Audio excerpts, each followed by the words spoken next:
नमस्कार दोस्तों, स्वागत है आप सभी का आपके अपने यूट्यूब चैनल आर के सिविल इंजीनियरिंग पे। दोस्तों आज है 3 नवंबर और मैं इस वीडियो में 3 नवंबर की टॉप 10 करंट अफेयर लेके आया हूँ। इस वीडियो में दोस्तों मैं आपको टॉप 10 एमसीक्यू और उससे संबंधित महत्वपूर्ण तथ्य बताने वाला हूँ। तो वीडियो लास्ट तक देखिएगा। अगर वीडियो अच्छी लगती है तो वीडियो को लाइक ज़रूर करिएगा और ज़्यादा से ज़्यादा शेयर करिएगा। तो चलिए शुरुआत करते हैं आज की क्लास 3 नवंबर 2025 के टॉप 10 करंट अफेयर की।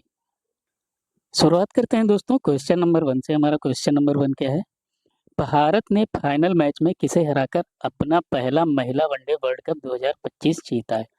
तो दोस्तों अभी संडे को यानी कि कल भारत और दक्षिण अफ्रीका के खिलाफ महिला वनडे वर्ल्ड कप का फाइनल मैच हुआ है जिसमें भारत ने दक्षिण अफ्रीका को हराया। इसका right answer option number A हो जाएगा।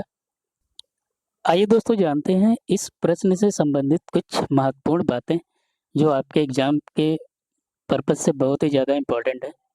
तो दोस्तों आइए जानते हैं, मैं आपको कुछ महत्वपूर्ण पॉइंट्स बता देता हूँ। भारतीय महिला क्रिकेट टीम ने आईसीसी महिला वनडे वर्ल्ड कप 2025 का खिताब जीतकर दोस्तों इतिहास रच दिया है। इतिहास इसलिए रच दिया है क्योंकि दोस्तों यह पहला महिला वनडे वर्ल्ड कप है जो भारत ने जीता है। फाइनल मुकाबले में दक्षिण अफ्रीका को 52 रनों से हराकर भारत ने अपना पहला महिला वनडे वर्ल्ड कप ट्रॉफी अपने नाम किया है। तो दोस्तों फाइनल मुकाबले में आपको याद रखना है दक्षिण अफ्रीका को भारत ने हराया है और 52 रनों से हराया है, ठीक है। और यह भारत का पहला वनडे विश्व कप है, ठीक। तो ये पॉइंट्स आपको याद रखना है। यह टूर्नामेंट भारत और श्रीलंका द्वारा होस्ट किया गया था। तो दोस्तों यह जो होस्ट किया गया था किसके द्वारा किया गया था? भारत और श्रीलंका। होस्ट मतलब दोस्तों होता है यह कि किसके द्वारा आयोजन किया गया था? तो आपको याद रखना है भारत और श्रीलंका में इसका आयोजन हुआ था।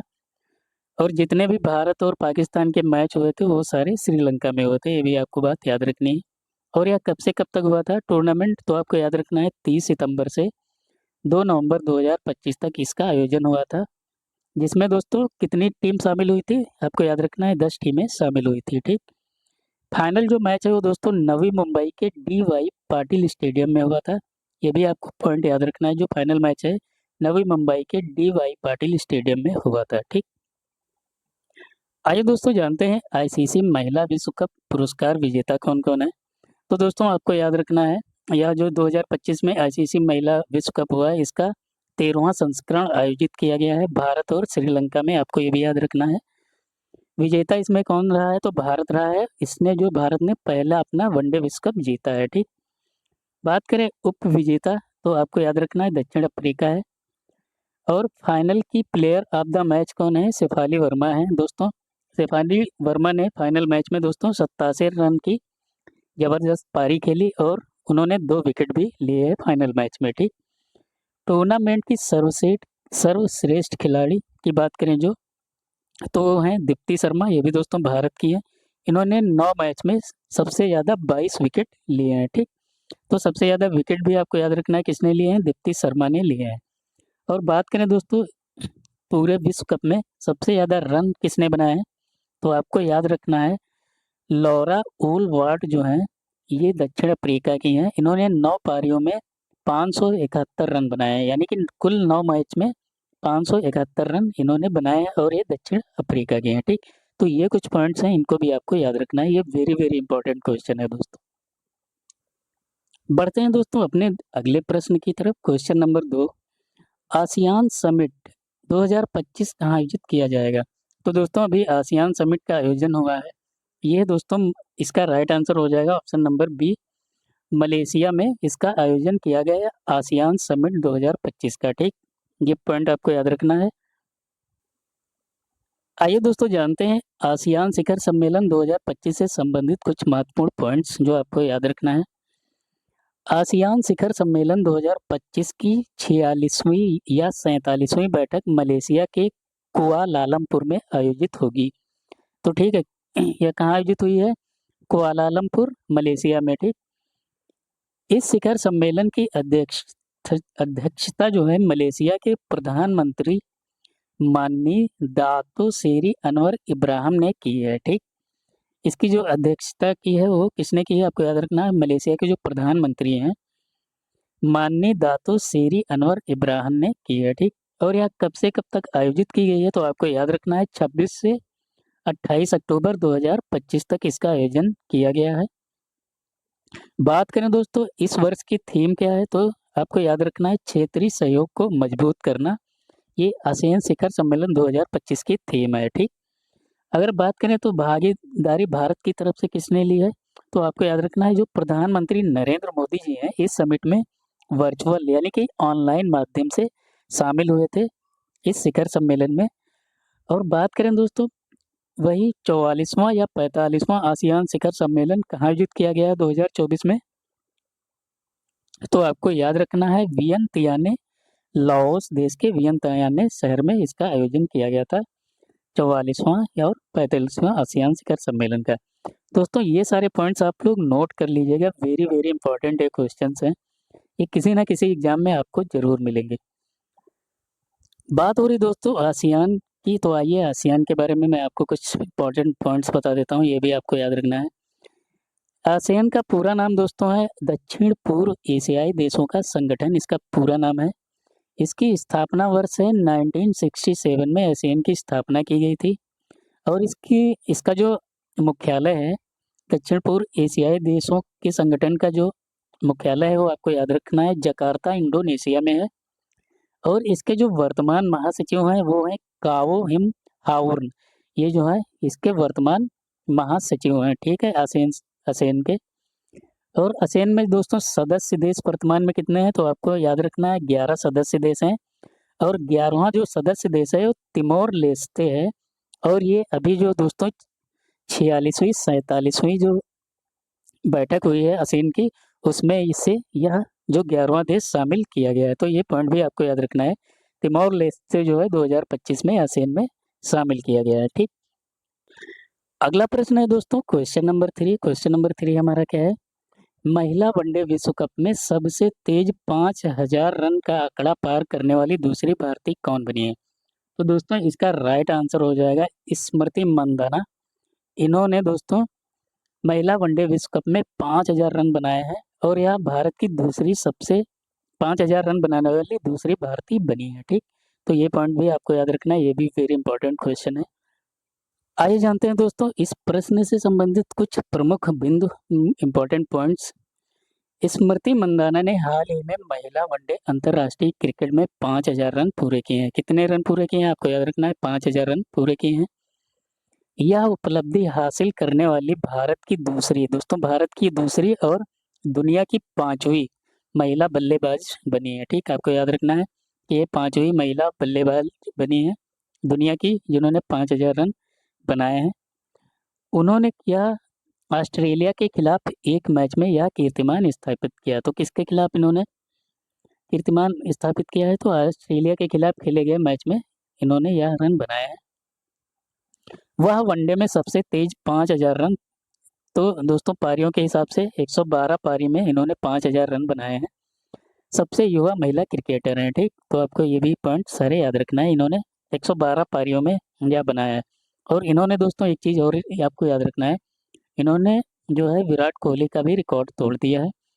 विराट कोहली ने 114 पारियों में 5000 रन बनाए थे और इन्होंने 112 पारियों में बनाए, तो ये भी पॉइंट आपको याद रखना है, ठीक।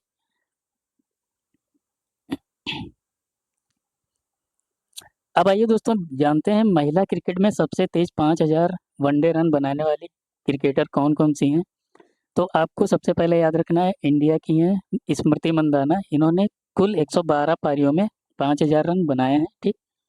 वही दूसरे नंबर पे है दोस्तों वेस्ट इंडीज की स्टेफनी टेलर, इन्होंने दोस्तों 129 पारियों में 5000 रन बनाए हैं। फिर आते हैं तीसरे नंबर पे न्यूजीलैंड की सूजी बेट्स, इन्होंने 136 पारियों में 5000 रन बनाए हैं दोस्तों। वही इंडिया की दोस्तों मिताली राज जो है 144 पारियों में 5000 रन बनाए हैं। और इंग्लैंड की शार्लेट एडवर्ड्स जो है 156 पारियों में 5000 रन बनाए।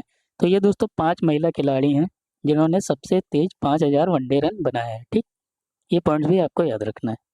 बढ़ते हैं दोस्तों अपने अगले प्रश्न की तरफ, क्वेश्चन नंबर 4। क्वेश्चन नंबर 4 हमारा क्या है, भारत तिब्बत सीमा पुलिस यानी कि आईटीबीपी का स्थापना दिवस कब मनाया जाता है, तो दोस्तों आईटीबीपी का जो है स्थापना दिवस 24 अक्टूबर को मनाया जाता है। इसका राइट आंसर हो जाएगा ऑप्शन नंबर सी। ठीक, आपको याद रखना है जो आईटीबीपी है, इसका स्थापना दिवस 24 अक्टूबर को मनाया जाता है। ठीक, आइए जानते हैं इससे संबंधित कुछ इंपॉर्टेंट पॉइंट्स। भारत तिब्बत सीमा पुलिस बल यानी कि आईटीबीपी का स्थापना दिवस हर साल 24 अक्टूबर को मनाया जाता है, ये आपको याद रखना है। वह 2025 में यह बल अपना 64वां स्थापना दिवस मना रहा है। तो आपको याद रखना है 2025 में कौन सा स्थापना दिवस मनाया है, तो 64वां स्थापना दिवस मनाया है। आईटीबीपी की स्थापना जो हुई थी वो 24 अक्टूबर 1962 को भारत चीन युद्ध के बाद की गई थी। और आईटीबीपी का जो मुख्यालय दोस्तों वो नई दिल्ली में स्थित है। और इसके जो वर्तमान महानिदेशक हैं वो हैं राहुल रसगोत्रा, जो हैं इसके वर्तमान महानिदेशक हैं। ठीक, तो ये पॉइंट्स भी आपको याद रखना है। बढ़ते हैं दोस्तों अपने अगले प्रश्न की तरफ। क्वेश्चन नंबर 5 हमारा क्या है, केंद्रीय मंत्री राजनाथ सिंह द्वारा हाल ही में किस राज्य में सौर वन का उद्घाटन किया गया है। तो दोस्तों इसका राइट आंसर हो जाएगा ऑप्शन नंबर सी, राजस्थान। ठीक, राजस्थान में दोस्तों जो रक्षा मंत्री हमारे हैं भारत के, राजनाथ सिंह, उन्होंने सौर वन का उद्घाटन किया है। आइए दोस्तों जानते हैं इससे संबंधित कुछ इंपॉर्टेंट पॉइंट्स। केंद्रीय रक्षा मंत्री राजनाथ सिंह ने हाल ही में राजस्थान राज्य के जैसलमेर में सौर वन का उद्घाटन किया है। तो कहाँ पे दोस्तों, राजस्थान के किस शहर में किया है, आपको याद रखना है जैसलमेर में किया है। ठीक, सौर वन थार रेगिस्तान में भारतीय सैनिकों की वीरता और बलिदान को समर्पित एक लाइट और साउंड शो है। ठीक, जो सौर वन है दोस्तों, ये जो भारतीय सैनिकों की वीरता और बलिदान को समर्पित है और यह एक लाइट और साउंड शो है। और यह किस स्थान पे है, तो आपको याद रखना है 1971 भारत पाक युद्ध संग्रहालय परिषद जैसलमेर में यह जो है सौर वन, जहाँ पे इसका उद्घाटन किया गया है। ठीक, तो ये पॉइंट्स भी आपको याद रखना है। अगला प्रश्न है दोस्तों क्वेश्चन नंबर 6। क्वेश्चन नंबर 6 हमारा क्या है, भारत का पहला ग्लास सस्पेंशन ब्रिज कहाँ बनाया जा रहा है। तो दोस्तों भारत का जो पहला ग्लास सस्पेंशन ब्रिज है, दोस्तों यहाँ सस्पेंशन ब्रिज है। ठीक है, तो आप कंफ्यूज मत होना। अगर जो पहला ग्लास ब्रिज पूछे, पहला ग्लास ब्रिज, तो आपको याद रखना है ये तमिलनाडु में बनाया गया है। ठीक, ये भी आपको याद रखना है, तमिलनाडु में पहला ग्लास ब्रिज बना है पैदल चलने के लिए। और ये दोस्तों पहला ग्लास सस्पेंशन ब्रिज अगर जो पूछता है क्वेश्चन में, तो इसका राइट आंसर हो जाएगा उत्तराखंड। ठीक, तो आइए इससे संबंधित कुछ पॉइंट्स आपको बता देता हूँ मैं। ये दोस्तों आप देख सकते हैं ये ग्लास सस्पेंशन ब्रिज इस फोटो में है। ठीक, तो आइए जानते हैं इससे संबंधित कुछ पॉइंट्स। भारत का पहला ग्लास सस्पेंशन ब्रिज उत्तराखंड के ऋषिकेश में बनाया जा रहा है। तो आपको याद रखना है कहाँ बनाया जा रहा है, उत्तराखंड के ऋषिकेश में। ठीक, और इस जो पुल का नाम है दोस्तों, इस पुल का नाम है बजरंग सेतु। ठीक, इस पुल का नाम है बजरंग सेतु। ठीक, ये भी आपको याद रखना है, ये वेरी इंपॉर्टेंट है। बजरंग सेतु गंगा नदी पर ऋषिकेश में लक्ष्मण झूला के पास स्थित है। और ये कहाँ स्थित है, तो आपको याद रखना है जो लक्ष्मण झूला है ऋषिकेश में, उसी के पास स्थित है। इस पुल की लंबाई जो है 132 मीटर और चौड़ाई 8 मीटर है। ठीक, इसमें पैदल चलने वालों के लिए गिलास वॉक-इन यानी कांच का रास्ता और हल्के वाहनों के लिए रास्ता होगा। ठीक, तो ये पॉइंट्स भी आपको याद रखना है इस ब्रिज से संबंधित। अगला प्रश्न है दोस्तों क्वेश्चन नंबर 7। क्वेश्चन नंबर 7 हमारा क्या है, हाल ही में महाराष्ट्र के औरंगाबाद रेलवे स्टेशन का नया नाम क्या रखा गया है। तो दोस्तों अभी हाल ही में जो महाराष्ट्र के औरंगाबाद रेलवे स्टेशन का है जो नाम बदल दिया गया है, इसका नाम हो गया है इसका राइट आंसर हो जाएगा option number D, Chhatrapati Sambhaji Nagar railway station. ठीक, इसका नाम बदल दिया गया है। आपको ये पॉइंट ये याद रखना है, वेरी इंपॉर्टेंट क्वेश्चन है दोस्तों ये। ठीक, तो औरंगाबाद रेलवे स्टेशन का नाम आपको याद रखना चेंज हो गया है, छत्रपति संभाजी नगर रेलवे स्टेशन इसका नाम कर दिया गया है। ठीक, आइए दोस्तों जानते हैं इस क्वेश्चन से संबंधित कुछ इंपॉर्टेंट पॉइंट्स। महाराष्ट्र के औरंगाबाद रेलवे स्टेशन का आधिकारिक रूप से नाम बदलकर छत्रपति संभाजी नगर रेलवे स्टेशन कर रखा गया है। ठीक, इसका नाम चेंज हो गया है। तो इसका दोस्तों नया जो स्टेशन कोड है वो है CPSN जो है इसका नया से स्टेशन कोड है। यह कदम शहर के लगभग 3 वर्ष पहले हुए नाम परिवर्तन के अनुरूप उठाया गया। ठीक, यह स्टेशन दक्षिण मध्य रेलवे के नांदेड़ मंडल के अंतर्गत आता है। ठीक, तो यह दोस्तों स्टेशन जो है आपको याद रखना है, दक्षिण मध्य रेलवे के नांदेड़ नांदेड़ मंडल के अंतर्गत आता है। ठीक, तो ये सारे पॉइंट्स भी आपको याद रखना है। पढ़ते हैं दोस्तों अपने अगले प्रश्न की तरफ। Question number 8। क्वेश्चन नंबर 8 हमारा क्या है? ब्रिटिश अकेडमी बुक प्राइज 2025 किस भारतीय मूल के इतिहासकार को प्रदान किया गया है? तो दोस्तों ब्रिटिश अकेडमी बुक प्राइज जो है ये किताबों के लिए एक प्राइज होता है। ठीक, यह जो है इस भारतीय मूल को इतिहासकार हैं इनको प्रदान किया गया है। तो आपको याद रखना है, इसका राइट आंसर हो जाएगा ऑप्शन नंबर बी, सुनील अमृत। सुनील अमृत को यह पुरस्कार प्रदान किया गया है 2025 अकेडमी बुक प्राइज। ठीक, आइए दोस्तों जानते हैं इससे रिलेटेड कुछ इंपॉर्टेंट पॉइंट्स जो आपके एग्जाम पॉइंट ऑफ व्यू से इम्पोर्टेंट है। भारतीय मूल के इतिहास काल सुनील यहाँ पे दोस्तों अमृत है,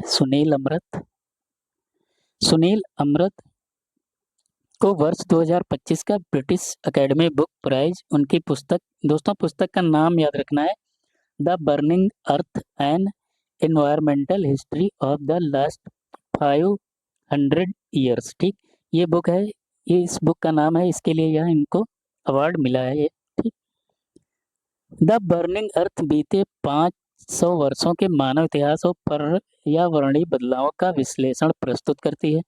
यह जो बुक है दोस्तों यह बीते 500 वर्षों के मानव इतिहास और पर्यावरणीय बदलाव को प्रदर्शित करती है। ठीक, सुनील अमृत अमेरिका के येल विश्वविद्यालय में प्रोफेसर हैं। दोस्तों ये फोटो आप देख सकते हैं, सुनील अमृत ये हैं और ये इनकी बुक है। ठीक, बात करें दोस्तों जो ब्रिटिश अकेडमी बुक प्राइज 2025 ये किसे मिला है? तो आपको याद रखना है रायल पर्लिन।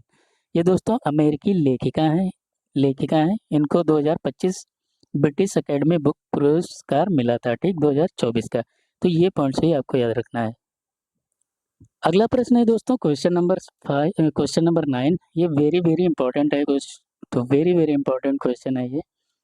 राष्ट्रीय एकता दिवस भारत में किसकी जयंती के उपलक्ष्य में प्रतिवर्ष 31 अक्टूबर को मनाया जाता है? तो आपको याद रखना है, इसका राइट आंसर हो जाएगा option number D, Sardar Vallabh भाई पटेल। सरदार वल्लभ भाई पटेल की जयंती के उपलक्ष्य में 31 अक्टूबर को राष्ट्रीय एकता दिवस मनाया जाता है। ठीक, तो ये पॉइंट आपको याद रखना है। आइए जानते हैं दोस्तों इससे संबंधित कुछ पॉइंट्स जो आपके लिए इम्पोर्टेंट होने वाले हैं। राष्ट्रीय एकता दिवस हर साल 31 अक्टूबर को मनाया जाता है। इस दिन वयोवृद्ध स्वतंत्रता सेनानी सरदार वल्लभ भाई पटेल की जयंती मनाई जाती है, जो देश के पहले गृह मंत्री थे। ठीक, तो ये दोस्तों जो सरदार वल्लभ भाई पटेल जी हैं ये देश के पहले गृह मंत्री थे। ठीक है, इनकी जो 31 अक्टूबर को जयंती मनाई जाती है। ठीक, वर्ष 2025 में सरदार वल्लभ भाई की 150वीं जयंती मनाई गई है। ये वेरी इंपॉर्टेंट है दोस्तों, आपको ये याद रखना है कि 2025 में इनकी 150वीं जयंती मनाई गई है। ठीक, इसलिए ये क्वेश्चन इंपॉर्टेंट बन जाता है। सरदार पटेल को भारत का लौह पुरुष कहा जाता है। ठीक, आपको ये भी याद रखना है। उनके सम्मान में गुजरात में स्टैचू ऑफ यूनिटी स्थापित की गई है। ठीक, ये भी पॉइंट आपको याद रखना है। ठीक, आइए दोस्तों इस स्लाइड में मैं आपको बता देता हूँ स्टैचू ऑफ यूनिटी के बारे में कुछ इंपॉर्टेंट पॉइंट्स जो आपको याद रखना है। स्टैचू ऑफ यूनिटी दोस्तों ये किसको समर्पित है? तो आपको मैंने अभी पहले बताया सरदार वल्लभ भाई पटेल जी के। ये और यह किस स्थान पर है? तो आपको याद रखना है केवड़िया। दोस्तों केवड़िया का अब नाम बदल गया है, इसका नाम एकता नगर हो गया है। ठीक है, तो आपको केवड़िया और एकता नगर ये दोनों नाम याद रखना है। और किस जिला में है? तो जिला आपको याद रखना है नर्मदा, गुजरात में। यह जो है ये आप देख ही रहे हैं स्टेचू ऑफ यूनिटी। और इसकी ऊंचाई कितनी है? तो आपको याद रखना है 182 मीटर इसकी ऊंचाई है और यह विश्व की सबसे ऊंची प्रतिमा है। और इसके जो ये स्टेचू ऑफ यूनिटी है इसके मूर्तिकार और डिजाइनर कौन है? तो आपको याद रखना है रामवंजी सुतार, जो पद्म भूषण से सम्मानित हैं। ठीक, इन्होंने इसका डिजाइन और मूर्ति इन्होंने ही बनाई है। इसकी उद्घाटन तिथि कब थी? तो आपको याद रखना है 31 अक्टूबर 2018 और ये 143वीं जयंती पर यह स्थापित की गई थी। ठीक, इसका उद्घाटन हुआ था। और इसका उद्घाटन किसने किया था इस मूर्ति का? तो आपको याद रखना है प्रधानमंत्री नरेंद्र मोदी जी ने इसका उद्घाटन किया था। ठीक, 31 अक्टूबर 2018 को। बढ़ते हैं दोस्तों हमारे अगले प्रश्न की तरफ। ये हमारा अगला और लास्ट क्वेश्चन है, क्वेश्चन नंबर 10। नासा द्वारा खोजे गए पृथ्वी के दूसरे अस्थायी चंद्रमा का नाम क्या है? तो दोस्तों अभी नासा ने हाल ही में एक अस्थायी चंद्रमा खोजा गया है। ये पृथ्वी का अस्थायी चंद्रमा है। इसका नाम दोस्तों है ऑप्शन नंबर ए 2025 PN7। इसका जो नाम है, ठीक, इस चंद्रमा का नाम है 2025 PN7। इसका right answer option number A हो जाएगा। ठीक, आइए दोस्तों जानते हैं इससे संबंधित कुछ महत्वपूर्ण पॉइंट्स। नासा द्वारा खोजे गए पृथ्वी के दूसरे अस्थायी चंद्रमा का नाम दोस्तों अभी मैंने बताया 2025 PN7 है। ठीक, और यह दोस्तों अस्थायी चंद्रमा है, कोई स्थायी चंद्रमा नहीं है। यह एक छोटा क्षुद्र ग्रह है जिसे क्वासी-मून भी कहा जाता है। तो दोस्तों यह एक छोटा एस्टेरॉयड है जिसे क्वासी-मून भी कहा जाता है। यह पृथ्वी के गुरुत्वाकर्षण के प्रभाव में पृथ्वी के साथ समान कक्षा में यानी समान ऑर्बिट में घूमता है, परंतु पृथ्वी का स्थायी उपग्रह नहीं है। ठीक, यह पृथ्वी का स्थायी उपग्रह नहीं है, अस्थायी उपग्रह है। ठीक, ये भी आपको याद रखना है। बात हो रही है दोस्तों क्वासी-मून की, तो आइए क्वासी-मून के बारे में कुछ, क्वासी-मून क्या होता है इसके बारे में मैं आपको बता देता हूँ।